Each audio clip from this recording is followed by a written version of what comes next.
Vamos ao debate. Hélio, como é que você vê essa ideia, pelo menos por enquanto, de se reescrever o artigo 142, que foi usado ali por bolsonaristas para tentar trazer uma justificativa supostamente ou pretensamente legal para um golpe militar? Acho péssimo, acho casuísmo. O texto está perfeitamente compreensível para qualquer pessoa. Se alguém tem uma interpretação errada, espera usar isso, isso é um problema da pessoa e não do texto. Acho que qualquer tentativa de trocar isso é uma mudança de regras no meio de uma confusão. A gente não precisa mais disso. Então, eu sou contra. Mas o seu entendimento é de que o texto já é claro e não significa isso que alguns legitimadores dessa tese defendem, é isso? O texto a gente viu, está claríssimo o texto. Eu não vejo nenhum problema. Como o ministro da Defesa falou, os militares fizeram o papel deles. Não, ele falou que está pacificado hoje, mas eu entendo que os militares fizeram o papel deles. Não entraram em nenhuma onda maluca, para deixar claro. Isso não houve isso. Então, por isso, uma tentativa de fazer uma mudança, eu enxergo como um perigo e um casuísmo ao mesmo tempo. E você, Raquel? Olha, Felipe, esse artigo é um artigo que gera muito debate, né? Muita interpretação equivocada. A gente teve, inclusive, juristas que a sociedade, ou algumas pessoas da sociedade, enxergavam como renomados, fazendo interpretações golpistas desse artigo. Diante disso, que é um fato concreto, talvez valesse a pena os constitucionalistas se debruçarem sobre esse assunto, até para concluir que não é necessário.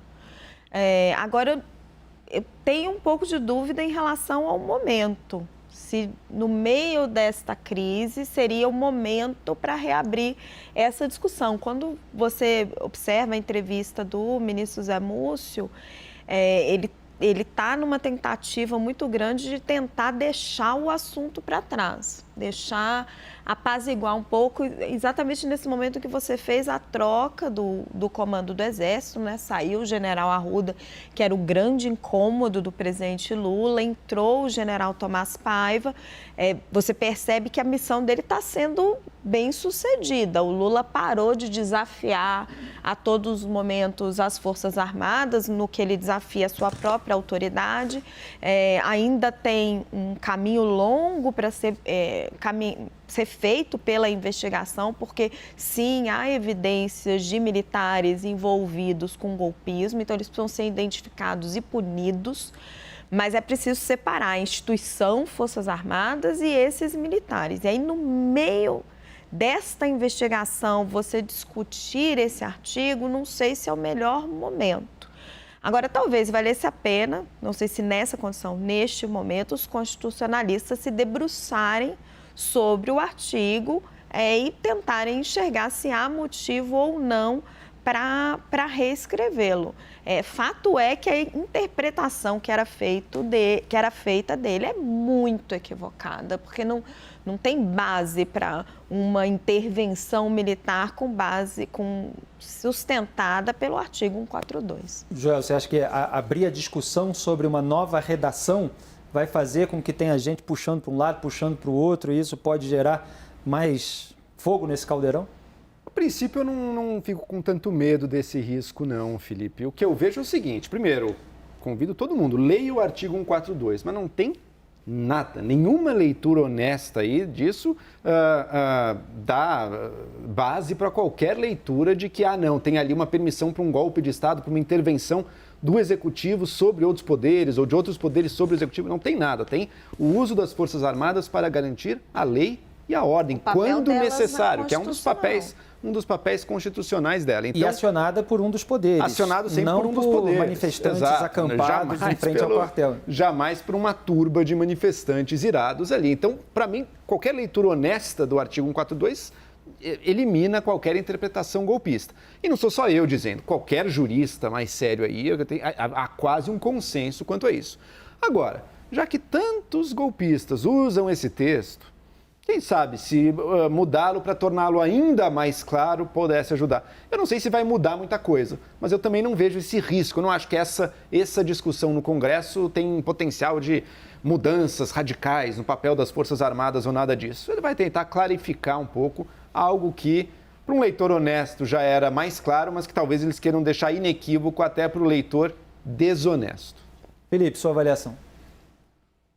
Eu concordo que o texto está claríssimo, Felipe. O problema é que a minha dúvida é se houve interpretações equivocadas ou interpretações maldosas para que houvesse uma suposta base para um golpe de Estado ou para uma intervenção baseada na Constituição.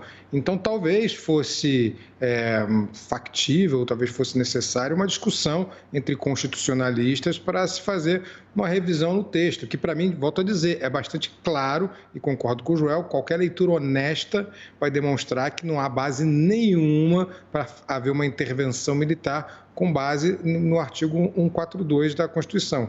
Todos leram, todos entenderam, mas talvez seja necessário uma reformulação apenas para reafirmar esse processo histórico que culminou com os atos terroristas de 8 de janeiro. Então, talvez seja uma consequência natural disso. Talvez fosse salutar essa revisão constitucional, mas eu mesmo não estou seguro disso. Se eu não me engano, há também uma lei complementar, acho que a lei complementar 97, se eu não me engano, é de 1999, ainda do mandato do Fernando Henrique Cardoso, que também regulamenta as ações para as quais as Forças Armadas podem ser empregadas, ligadas a esse artigo 142. Também uma lei que pode ser, em algum momento, revista. Mas, repito, a lei está claríssima. Como disse o Joel, uma leitura honesta, não cabe intervenção militar. As circunstâncias em que essa PEC vai ser discutida é que devem ser avaliadas para ver se ela é viável ou não é viável, Felipe. E Felipe, você salientando que é uma leitura maldosa que leva à interpretação golpista, né? E pensando nisso, então talvez seja até inútil tentar mudar, né? Porque a leitura maldosa ela vai existir, seja qual for o texto, e o problema do golpismo no Brasil... E o problema do golpismo no Brasil não é nenhum texto, não é nenhuma dúvida legal, é uma intenção realmente de parte, infelizmente. É verdade, de mas parte da população. Talvez uma então reforma... talvez seja inútil. Talvez uma reforma faça um marco temporal para que, nunca mais haja uma leitura maldosa. Talvez isso sirva para que essas leituras maldosas não aconteçam. Não sei, eu tenho dúvidas, mas talvez seja um marco histórico. Os crimes eles continuam existindo apesar da lei, mas usar a lei para tentar legitimar o crime de alguma forma, obviamente é ou maldade, ou um certo oportunismo. Ingenuidade é difícil de aceitar, mesmo de massas de manobra, né?